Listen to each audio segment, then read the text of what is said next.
આપણે સૌ જાણીએ છીએ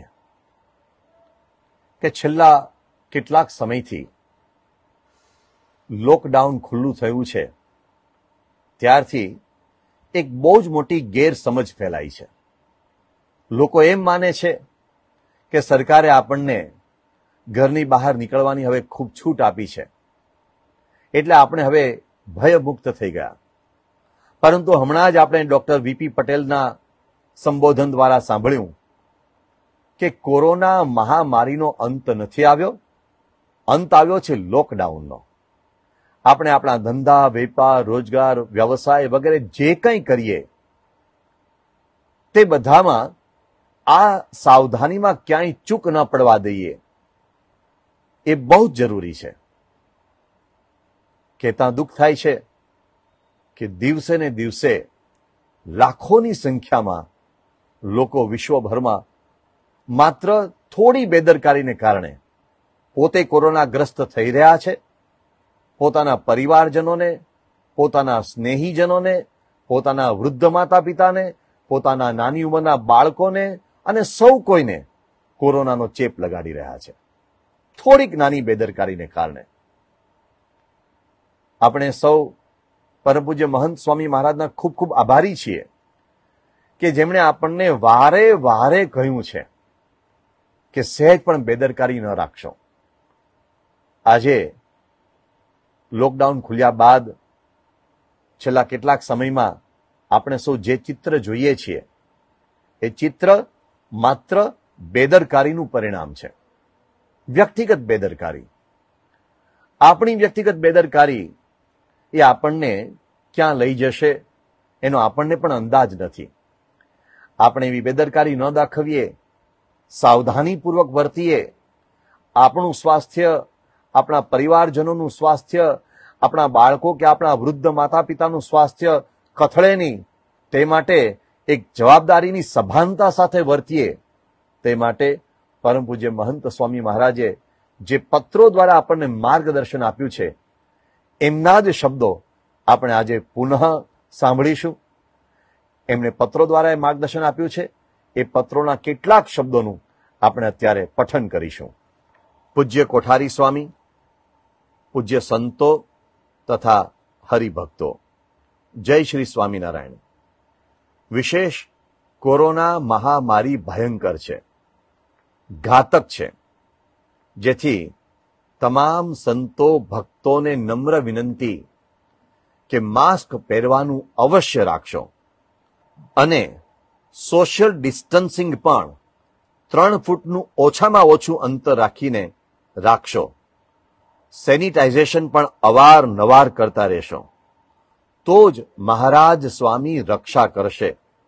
નહીં તો ગમે ત્યાંથી કોરોના ઘૂસી જશે. માટે ખાસ સાવધાની રાખવી અને કોઈ યાદ કરાવે તો ખોટું ન લગાડવું આપણી અને બીજા સૌની રક્ષા માટે જ છે. પૂજ્ય આત્મ સ્વરૂપ સ્વામી પાસે આ પત્ર લખાવીને મહંત સ્વામી મહારાજમાં ઉમેરે છે, સાધુ કેશવ જીવનદાસના ઘણા જ હેતપૂર્વક જય શ્રી સ્વામિનારાયણ. ખાસ વિનંતી કે આપણે બનાવેલા જે નિયમો અને સરકારના જે નિયમો તેમાં ખાસ સાવધાનપણે પાળજો અને માસ્ક તો જરૂર પહેરજો જ. આ ઉપરાંત એક બીજા પત્રમાં પણ સ્વામીશ્રી ખૂબ વિગતે સૂચનાઓ આપે છે. હું એ સૂચનાઓનું પઠન કરું છું. બચ્ચોं का खेल मत समझना, સાવધાન રહેજો, કાળનું પ્રધાનપણું છે.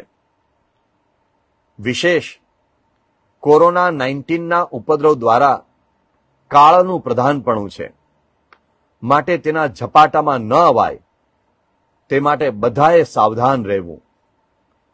તેમાં નીચેના મુદ્દા ઉપર ખાસ ધ્યાન આપવું અને તે પ્રમાણે ઉપાયો દૃઢપણે કરવા અને તેમાં સ્વરક્ષા અને બીજાની પણ રક્ષા રહેલી છે.